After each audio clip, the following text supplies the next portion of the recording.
Bombazo de la OPEP a la economía de Estados Unidos y a las elecciones de medio mandato en el país norteamericano. Esto es Realpolitik Room. Bienvenidos.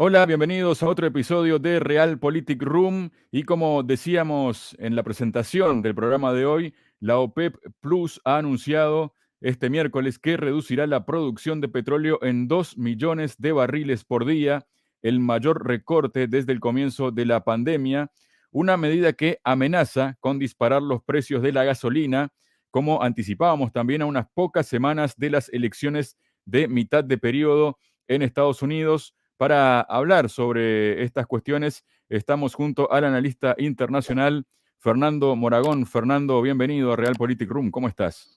Encantado de estar en tu programa y ya le digo a tus oyentes y televidentes que no se lo pierdan. Este programa que ha preparado Javier es extraordinario.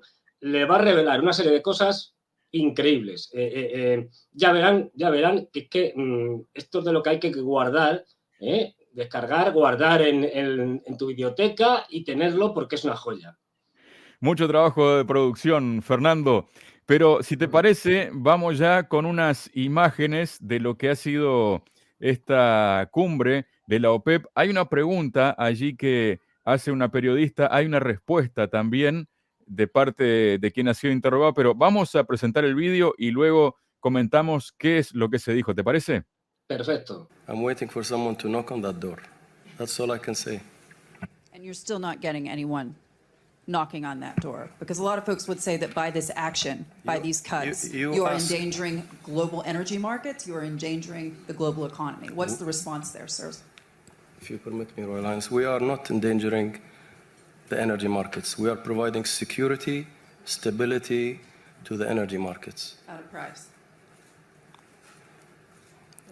Everything has a price. Energy security has a price as well. Bueno, lo que veíamos por allí, Fernando, era una pregunta que le ha hecho la periodista de la cadena CNBC de Estados Unidos, Hadley Gamble. Ella preguntaba a Haitham Al-Ghais, quien es secretario general de la OPEP, si la organización tiene realmente una política de puertas abiertas para los gobernantes occidentales. Y así empezaba el video, ¿no? Él contestándole, estoy esperando que alguien llame a esa puerta. Y por otra parte negó que la OPEP está poniendo en peligro los mercados energéticos. Estamos proporcionando seguridad y estabilidad a los mercados energéticos. Todo tiene un precio, es lo que culmina diciendo. Y este precio, como decíamos al comienzo, ¿tendrá alguna repercusión en las, más allá de las económicas a nivel global, pero puntualmente en las elecciones de medio mandato que se vienen en Estados Unidos? Una decisión que, por supuesto, ya ha dicho Biden que se ha sentido decepcionado, que no le gusta nada, porque de hecho Estados Unidos había estado presionando, entre otros, según se ha comentado, a la propia Arabia Saudí y a Emiratos Árabes Unidos para que vetaran esta decisión, ¿no? Efectivamente, lo que tú dices es muy importante porque más allá del hecho de la bajada de la producción para subir los precios, en contra de lo que ahora le interesa a Biden, lo que estamos viendo es un paso más en la ruptura de las relaciones históricas entre los países de la región del Golfo, especialmente Arabia Saudí y Emiratos y Estados Unidos. Es decir, fíjate cómo le responde. Es decir, como diciendo, son los precios. ¿Qué quieres que te diga? Si no le gustan a los norteamericanos, Es lo que hay. Es lo que hay, es su problema, es decir, no es mío. Es decir, y antes el representante que está al lado allí, vestido de blanco, con turbante, que es el presidente de Arabia Saudí, le dijo, yo no hablo con Reuters. Recordar que hay tres grandes, tú corrígeme que sabes más de esto, tres grandes agencias de información mundiales que son Reuters, France Press y Associated Press, si mal no me equivoco. y prácticamente la inmensa mayoría de las noticias del mundo las dan ellos. Luego los periódicos, la radio, las televisiones se dedican a copiarlas. Es decir, decir a alguien de Reuters, yo no respondo, no tengo nada que decirle a Reuters, es un, digamos, casi una ofensa, es un desplante en toda regla a un medio occidental. Es decir, y esto ya te dice todo. Mire usted, no tengo nada que hablar con usted, ni con británicos, ni con norteamericanos, ni con el mundo anglo. Precisamente, Fernando, ahí lo tenemos en pantalla, ¿no? En un tuit Sí, que dice el ministro de Energía de Arabia Saudí se niega a responder preguntas a Reuters en la conferencia de prensa de la OPEP Plus, ¿no? I have to talk to you about. So you have got it wrong. Okay. And you have got it wrong twice. Before I ask a question, and you will get it the third time if you did, as Reuters did not do a proper job. You talked about Russia doing this and that, and actually the day that your story came out, no one from Russia talked to me, nor I talked to anybody from Russia. You repeated that again with another tale of a story prior to that Saudi and Russia, blah, blah, blah, are congregating around $100 price. That is not true. And I spent 20 minutes from one of your respected members of your bureau in Dubai, explaining to her, or actually 25 minutes, why we don't go as Saudi Arabia for price targeting. And that 25 minutes went in vain, and I really don't like that. I acted in a very respectful way, emanating from respecting the agency, and I think, but you elected to choose a phantom Saudi source. Saucy source, if I can do it as British as I could. But if you have questions, direct it to others, but not me. I'm not talking to Reuters until you respect the source, which is the energy minister on behalf of the Saudi government. Okay, thank you. I won't ask. So you ask questions to any of my colleagues. Efectivamente. Es decir, o sea, esto ya da una idea del tono en el que iban los diferentes miembros de la OPEP preparados para responder con dureza a los medios occidentales. Entonces, lo que estamos viendo es, en última instancia, un desacoplamiento. Es decir, por poner un símil, que me perdonen los de otros equipos. Antes, se decía hace muchos años, que el Madrid, el Real Madrid, el equipo de fútbol, cuando venían, como siempre ganaba en casa y tal, y remontaba partidos, estaba hablando de los años 80, cuando ganó 2 UEFAs consecutivas en aquella época y tal, que le metían a lo mejor 4-0 fuera y luego remontaba aquí y metía 5-0 y tal. Bueno, pues se habló de que el Madrid creaba un miedo escénico ante el oponente que venía a jugar al Bernabéu. Pues trasladando el símil deportivo a la política, es que ese miedo escénico que creaba Estados Unidos con su poder se está perdiendo. Es decir, el sur global que llaman ahora, es decir, Latinoamérica, África, Oriente Medio, etcétera, Asia, pues está perdiendo el respeto ya a una potencia que ven claramente que es una potencia decadente, la primera potencia hegemónica, es decir, o la potencia hegemónica mundial, pero en decadencia, cada vez con más problemas, y esto es importante, que además, como no respeta ninguna de las reglas, pues en cualquier momento se puede quedar con los recursos que tú tengas, financieros, etcétera, en su país, y se los puede incautar como ha hecho con Rusia. Con lo cual hay un desapego cada vez mayor de los países de Oriente Medio, pero en general de todo ese sur global. Justamente a eso quería apuntar, Fernando, ¿no? Que ese desapego se está produciendo tal vez como un escepticismo, un temor de que en cualquier momento Estados Unidos o la Unión Europea puede apropiarse, puede agenciarse con las reservas de cualquier país en cualquier momento, bajo cualquier pretexto, ¿no? Y evidentemente eso ha provocado que varios países, ¿no? Entre los que se encuentran, por ejemplo, la propia Arabia Saudí, la India, China, Rusia, están ya haciendo transacciones comerciales en sus propias monedas, ¿no? Esto también se da en un marco no solo de estas elecciones que se acercan de medio mandato, sino también en el marco en que lanza la Unión Europea su octavo paquete de sanciones que incluye topar el precio de los hidrocarburos rusos, Fernando. Efectivamente, lo has señalado muy bien. ¿Qué es lo que pasa?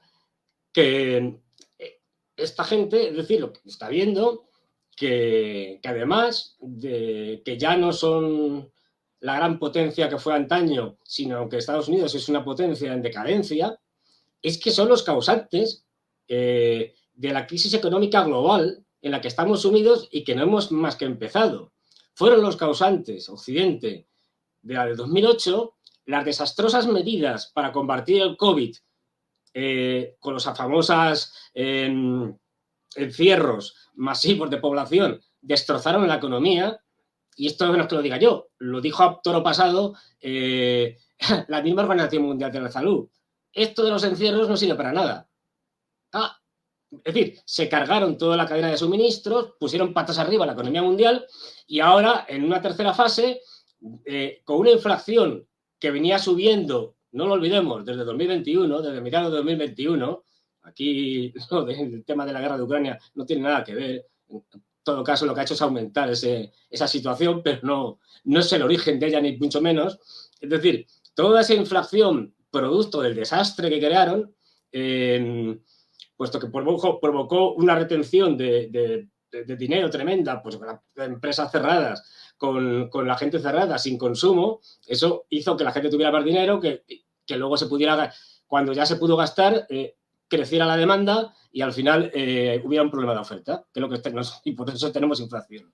Es decir, pues esto, leía el otro día una cosa muy interesante, dice, es que además esta gente, es decir, Europa, Estados Unidos, los de siempre, vamos, los anglos, tal, los japoneses, el grupito de siempre, son los que han generado la actual crisis y los que se van a hundir, especialmente Europa, en los abismos infernales, es decir, de la economía.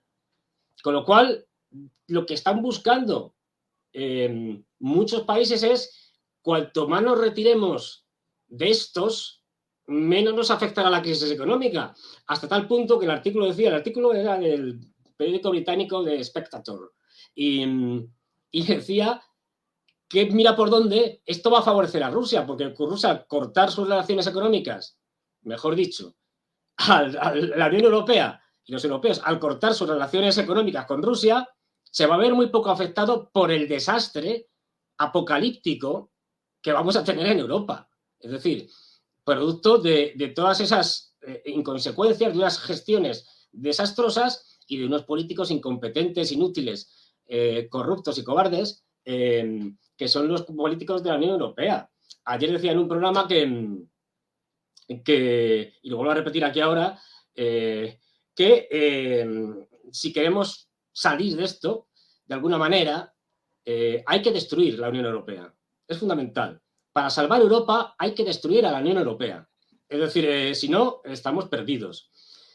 Entonces, todos estos países, Indonesia, India, China también, Rusia y tal, es decir, Arabia Saudí, también la mencionaban, están intentando retirarse lo más posible del desastre que han creado y que se va creciendo los occidentales, lógico, es decir, y que además miran por sus propios intereses. Oiga, usted, a mí me interesa el precio alto en este momento, porque además hay una crisis de oferta, sigue habiendo una crisis de oferta, es decir, que me demandan más, por eso están los precios altos. Y yo regulo y bajo el precio, vamos, la producción de petróleo, para que sigan altos. Esto es como dice la frase, Houston, tenemos un problema para Estados Unidos, ¿no? Que además ya busca una solución, busca aliviar ahora las sanciones a Venezuela, permitiendo a Chevron bombear petróleo. La petrolera es la última estadounidense que cuenta con presencia en el país que lidera el presidente Nicolás Maduro. Según una exclusiva del Wall Street Journal que cita fuentes cercanas, este movimiento que allanaría el camino para una posible reapertura de los mercados estadounidenses y europeos a las exportaciones de petróleo de Venezuela. A cambio de esa relajación, el gobierno de Caracas reanudaría las conversaciones con la oposición del país para debatir las condiciones necesarias para celebrar elecciones presidenciales elecciones presidenciales libres y justas, según entienden desde Estados Unidos, en 2024 y según las propuestas citadas precisamente por ese medio estadounidense, ¿no? Ahora resulta que el presidente Maduro no es tanto aquel dictador, y Guaidó también no se sabe muy bien dónde está en este momento, ¿no? Así que Estados Unidos, la salida que le queda es Venezuela. ¿Será una salida esa suficiente? No. Me gusta mucho eso porque ¿quién se acuerda ya de Guaidó? ¿Quién es Guaidó? No lo conocemos, no lo sabemos. Es decir, ya Guaidó ha desaparecido de la memoria de los norteamericanos, de los líderes norteamericanos. ¿Ya? No sabemos quién es. Es decir, el famoso presidente, entre comillas, Guaidó. Ahora, claro, es la geopolítica es intereses. Es decir, y lo que ven es que la cosa está muy mal. Estamos con lo del pico del petróleo, es decir, que parece que ya lo hemos superado, con lo cual a partir de ahora cada vez habrá menos petróleo para poder extraer y será más caro. Entonces, Venezuela está al lado de Estados Unidos, muy cerquita. Y además, no lo olvidemos, es el principal país o el primer país en reservas de petróleo del mundo. Así que nada de extrañar que los norteamericanos nos vayan diciendo, uy, vamos a ir mejorando las relaciones con Venezuela y con el presidente Maduro para ir reflotando la industria venezolana y que pueda ser un suministrador fiable en el futuro. De todas formas, esto, y por lo que yo sé de Venezuela y la situación de la industria petrolera, hay que hacer muchas inversiones, hay que llevar a cabo muchas infraestructuras, etcétera, es decir, nuevas, crearlas y tal. Esto no es, aunque ahora dijeran Exxon, ya, venga, sí, entra. Esto no es que mañana van a empezar a producir. Esto es, digamos, un movimiento hacia el futuro. Es decir, vamos a prepararnos para cuando esto esté peor, tengamos garantizada en Venezuela un suministro de petróleo importante. Muchas gracias, Fernando, por haber participado este día en este episodio que tiene una continuación. Muchas gracias a ti, Javier. Y no os perdáis la continuación, porque si este ha sido bueno, ya el segundo episodio, Javier os va a revelar, con mi pequeña aportación, unas cosas que esto no lo vais a encontrar en ningún sitio, ni en los periódicos españoles, por supuesto, en los medios de comunicación ni nada, y que os van a revelar, ya digo, cosas de la realidad actual. ¿Y por qué hay estos enfrentamientos? ¿Por qué se hacen determinadas maniobras políticas? Bueno, en fin, espectacular. Tenéis que verlo.